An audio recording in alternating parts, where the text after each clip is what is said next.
A nossa preleção de hoje será sobre o capítulo 13 do Evangelho segundo o Espiritismo.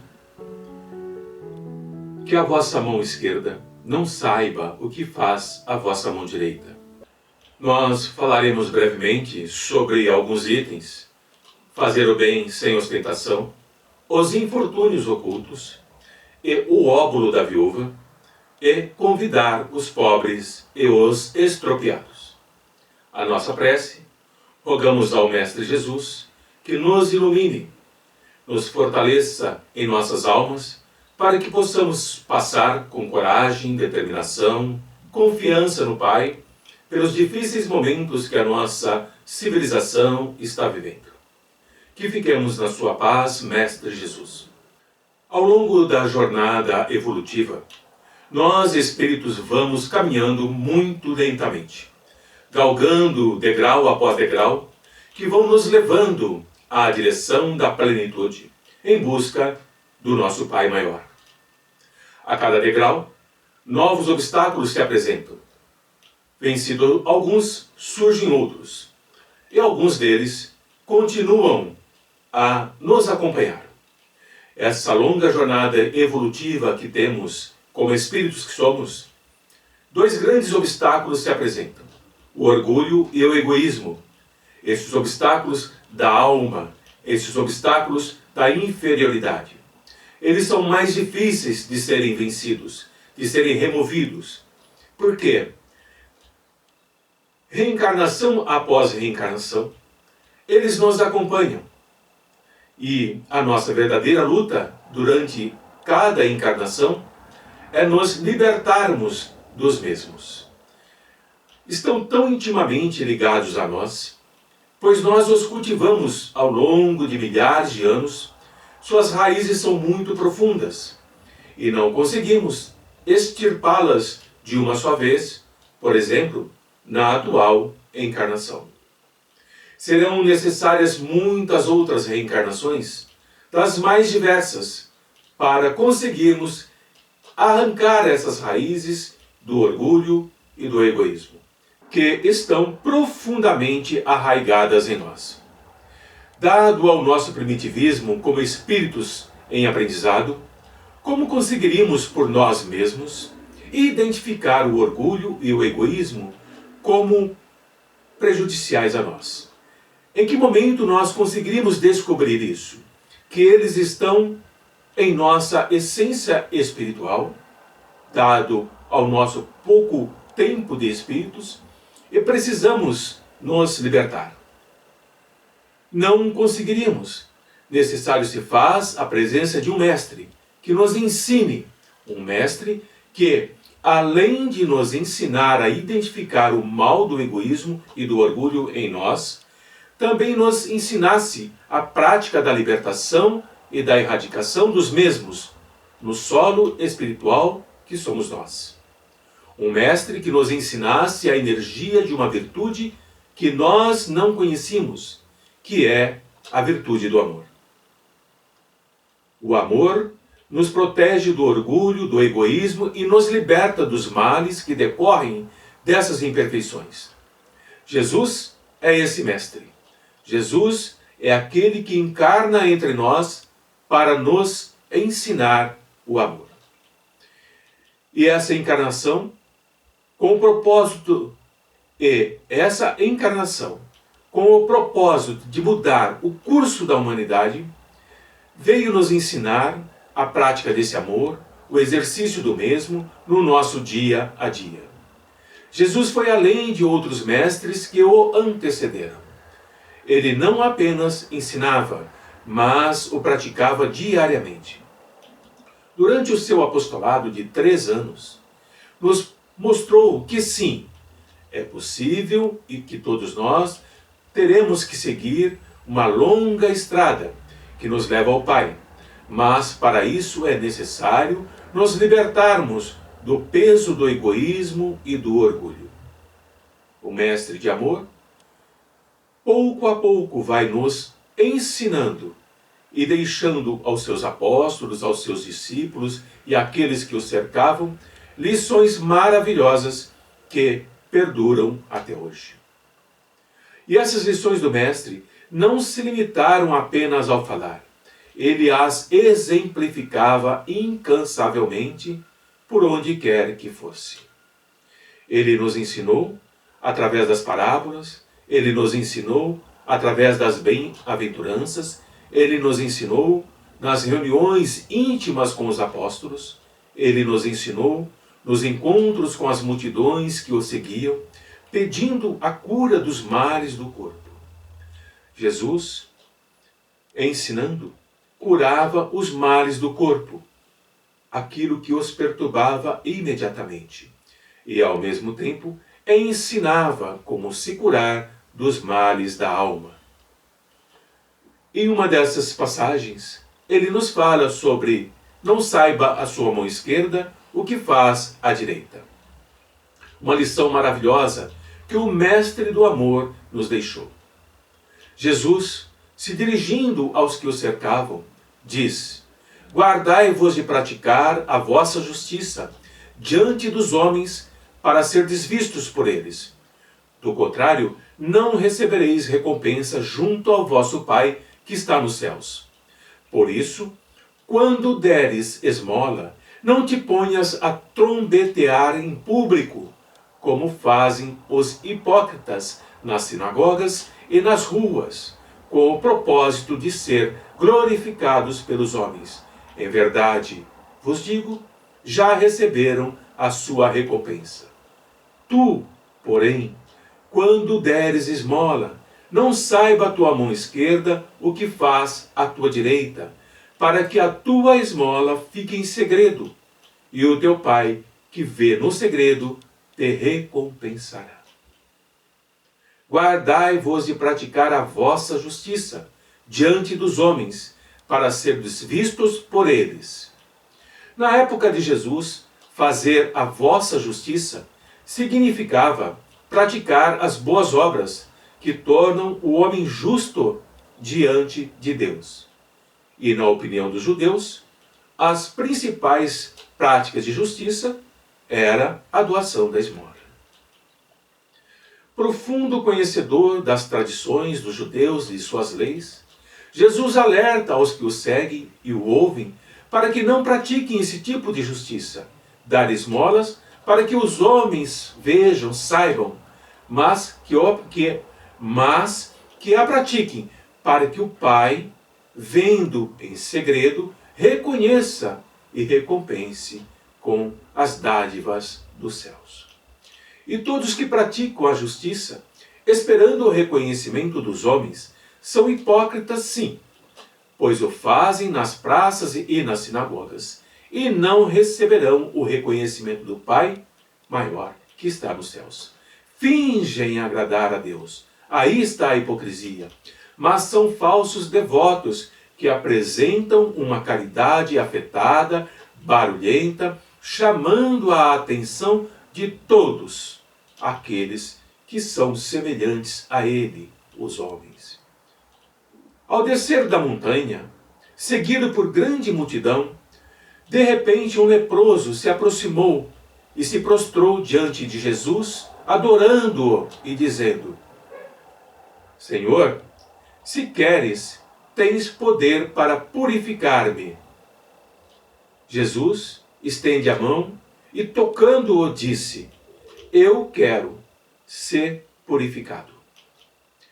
E imediatamente ficou livre da sua lepra. Jesus lhe diz então: Cuidado, não digas nada a ninguém, mas vai mostrar-te aos sacerdotes e apresenta a oferta prescrita por Moisés para que lhe sirva de prova. Jesus estava dizendo a ele para cumprir a lei dos homens, mas para que nada falasse sobre as dádivas do Pai. Jesus está nos ensinando que devemos praticar a justiça em qualquer lugar. Ele não retirou-se com o leproso e foi curá-lo longe da multidão, fora da visão dos que ali se encontravam. Curou-o ali mesmo, mas o advertiu para que não dissesse nada a ninguém. É um ensinamento no qual Jesus está nos mostrando a prática da não ostentação. Cuidado, não digas nada a ninguém, mas mostra-te ao sacerdote e apresenta a oferta prescrita, para que lhe sirva de prova. Nos dá o exemplo da sua incontestável superioridade moral, abstraindo-se da vida presente e identificando-se com a vida futura, maior, única e verdadeira, ensinando que é preciso nos colocarmos acima da humanidade, renunciando à satisfação do testemunho dos homens e esperando a aprovação de Deus, nosso Pai maior. Quando nós valorizamos mais a aprovação dos homens do que a de Deus, provamos para nós e para os demais que a vida material vale mais do que a vida futura. Ou então que nós não acreditamos que existe vida após a morte. Nos dias de hoje, assim como nos tempos de Jesus, podemos praticar a nossa justiça diariamente, nas mais diferentes oportunidades. Podemos doar uma esmola ao pedinte. Podemos socorrer uma família com uma cesta básica, uma pequena quantia em dinheiro. Podemos fornecer roupas, medicamentos, moradia aos mais necessitados. O Pai nos proporciona infinitas oportunidades para praticarmos a nossa justiça. Mas o cuidado, a vigilância sobre como a praticamos está sob a nossa responsabilidade. Jesus não ostentava e desobrigava a todos quanto curou ou socorreu de reconhecer a sua bondade, a sua justiça, mostrando que o bem maior está no reconhecimento do Pai. Por isso sempre dizia: bom é o Pai. Jesus jamais praticou a falsa modéstia ou demonstrou esconder a sua mão, mas tendo cuidado que outros pudessem perceber o ato de bondade que praticava, alimentando a hipocrisia. Praticar a nossa justiça, sim, mas aos olhos de Deus, e não para a aprovação dos homens. Os infortúnios ocultos são oportunidades para nós praticarmos a nossa justiça. A nossa humanidade, de tempos em tempos, presencia grandes infortúnios, que atingem a todos. Milhões de irmãos são afetados pelas secas, pelos invernos rigorosos, pelas guerras, pelas pandemias, pelos terremotos. São algumas das calamidades que sempre nos assolaram. E nesses momentos, a caridade, a generosidade se espalha entre todos com a intenção de reparar os desastres, minimizar os seus danos, aliviar a fome e o sofrimento daqueles milhares de irmãos que foram atingidos. E quando esses momentos de grande comoção, como todos os demais, passam, vamos nos acomodando no nosso viver diário, deixando de perceber que pequenos infortúnios, pequenas tragédias, pequenos sofrimentos continuam muito próximo de nós. São infortúnios ocultos, sofrimentos e dores particulares, acontecendo a todo instante e não nos damos conta. Somente a verdadeira generosidade, a caridade desinteressada, a caridade que está atenta ao próximo, sabe descobrir onde eles estão. A prática dessa caridade nos leva a não esperar que venham até nós pedir ajuda. Vai ao encontro da dor, dirige-se ao encontro do sofrimento, procurando encontrar as pessoas queridas, as pessoas irmãs nossas, que estão presas a um leito de dor, sem se queixarem, sem que ninguém saiba. Os infortúnios ocultos estão nas favelas, estão debaixo das pontes, estão nas ruas, nas esquinas, nos becos, em todos os lugares. São irmãos nossos que os carregam sem se queixarem. Estão enterrados nas profundezas da própria alma, mas, se olharmos com atenção, se revelam no olhar sem brilho, sem esperança. E a verdadeira caridade sai à procura para aliviar esses sofrimentos, esses infortúnios ocultos. Qual a recompensa que se obtém ao encontrar irmãos vivenciando essas dores? O brilho no olhar daqueles que têm a fome, ao saberem que com a nossa chegada ela será mitigada pelo alimento que está sendo doado. Uma doação sem humilhar, sem ofender, sem o peso do orgulho daquele que doa, mas ao mesmo tempo humilha. O corpo sendo confortado pelo agasalho que aquece e protege, a mãe que conseguirá amamentar seu bebê, pois seu leite não secará, porque não lhe falta mais comida, para si e para seus filhos. A verdadeira caridade não pergunta qual a sua crença, qual o seu Deus, sabe que todos nós somos irmãos, filhos do mesmo Pai. Qual o pagamento que ela pode receber? O que pede em troca? Nada demais. Está colocando em prática o ensinamento do Mestre Jesus. Não digas nada a ninguém. Mas à noite, quando as estrelas e a lua brilham nos céus do Pai, um cântico de bênção se eleva ao Criador, todos agradecendo ao Pai pela ajuda recebida através daquele irmão ou daquela irmã. E uma outra passagem no Evangelho é do óbolo da viúva, na qual Jesus ensina aos seus apóstolos o valor da doação que tem importância para Deus. Do pouco que ela tinha, que lhe faria falta, ela estava doando com amor e fé, e se constituiu em um imenso tesouro nos céus, enquanto que as grandes quantias que os ricos doavam nada significavam diante dos olhos do Pai, pois o faziam para os homens e não para Deus. Doar com intenções dissimuladas, praticar a justiça com hipocrisia no fundo dos nossos corações, não passam desapercebidas aos olhos de Deus, e a recompensa que esperamos obter não virá, pois nossa intenção não é pura em nossos corações. Se nós desejamos agradar a Deus através de um sacrifício qualquer, o primeiro passo está em nos libertarmos do orgulho e do egoísmo, livrarmos-nos de qualquer interesse pessoal, assim como fez a viúva, doando apenas 2 moedinhas diante da impossibilidade de doar mais. Fez todo o bem que lhe era possível e assim agradou a Deus e não aos homens. Jesus, continuando seus ensinamentos aos seus discípulos e àqueles que o acompanhavam, fala sobre a escolha dos convidados. Jesus fora convidado para uma refeição na casa de um levita, e aproveitando esse momento para ensinar àqueles que estavam à mesa com ele, começa uma pequena preleção.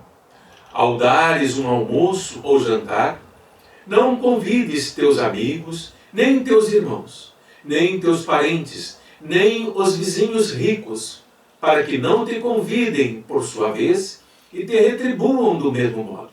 Pelo contrário, quando deres uma festa, chama pobres, estropiados, coxos, cegos, e feliz será então, porque eles não têm com que te retribuir.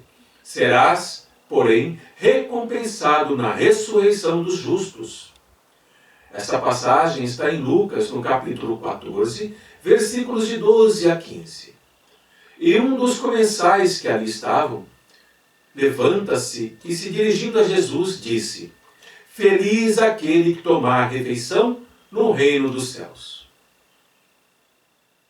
Convidados para a ceia do Senhor, somos todos nós. O Pai não nos distingue pelas nossas aparências físicas, se somos cegos, se somos coxos, aleijados, estropiados, e não nos separa por nossas posses materiais ou por nossos títulos diante dos homens. Não olha o nosso parentesco, se somos irmãos, amigos, próximos ou distantes de espíritos elevados, ou o quanto podemos retribuir ao convite que nos é feito. Mas para convidar cegos, estropiados, coxos, aleijados, miseráveis, mais uma vez. É necessário libertar-se do orgulho, do egoísmo. É necessário libertar-se do interesse imediato de receber algo em troca. Desapegar-se da matéria, compreendendo que o mundo espiritual é maior do que aquele que aqui estamos. Entender que o convite ao qual Jesus se refere é o convite para participarem da ceia do Senhor do universo. Os ensinamentos do amorável Mestre é para ser estendido não apenas aos amigos espirituais, mas ir além. Nós não chamarmos apenas os amigos espirituais para participarem da luz do amor do Pai, mas convidar aqueles espíritos que estão cegos, que estão coxos, que estão estropiados, esfarrapados, aqueles irmãos esquecidos, abandonados, renegados, rejeitados, ofendidos, humilhados, considerados os párias da humanidade. O Mestre nos diz: convida-os, pois não tem como retribuir a refeição de amor que estão oferecendo, mas irão aliviar a fome, a dor, curarão as feridas daquelas almas e darão conforto àqueles que aceitarem este convite para o repasto da luz e do amor. A escolha dos convidados é feita o tempo todo e em todos os tempos. Quais serão aqueles que nós convidaremos à nossa mesa? Quais aqueles que nós convidamos nas nossas reuniões, nas nossas preleções, nas nossas palestras, nos nossos encontros? Que irmãos chamamos para participarem da nossa refeição ao lado do Mestre? Apenas aqueles que nos podem retribuir? Ou todos aqueles que necessitam da refeição do eterno amor? O Mestre Jesus, sabemos que com seu exemplo de humildade, nos faz um chamado para a renovação e para a paz. Que não nos entristeçamos e não nos detenhamos diante das incompreensões. Nunca agradaremos aos exigentes, aos irresponsáveis, aos ignorantes, mas agrademos a Deus e não aos homens. Agrademos a nossa consciência na prática do bem. E vamos prosseguir com alegria íntima pelo roteiro que elegemos, que é o Evangelho do Mestre, onde nenhum foi rejeitado, onde nenhum foi desprezado, onde nenhum foi humilhado. A todos o Mestre acolheu com amor. E não vamos olhar para trás. Meus irmãos, confiem em Jesus. Confiem no amor do Pai. Vivenciamos momentos muito tristes. Vivenciamos momentos de dor. Vivenciamos momentos de grande angústia. Perda de entes queridos de forma inesperada. Mas não podemos permitir. E dentre todas essas pandemias que estão nos assolando, a pior pandemia que existe é a pandemia do medo. Portanto, ter confiança, coragem, determinação e não nos permitirmos ao isolamento espiritual. Precisamos respeitar o isolamento social. É necessário, pois o nosso corpo orgânico, esse corpo que nós habitamos, é a morada do nosso espírito. Precisamos zelar por ele. Mas o nosso isolamento espiritual não pode acontecer. Fiquem todos na paz do Mestre Jesus. Paz, irmãos, que o amor do Mestre nos envolva hoje e sempre.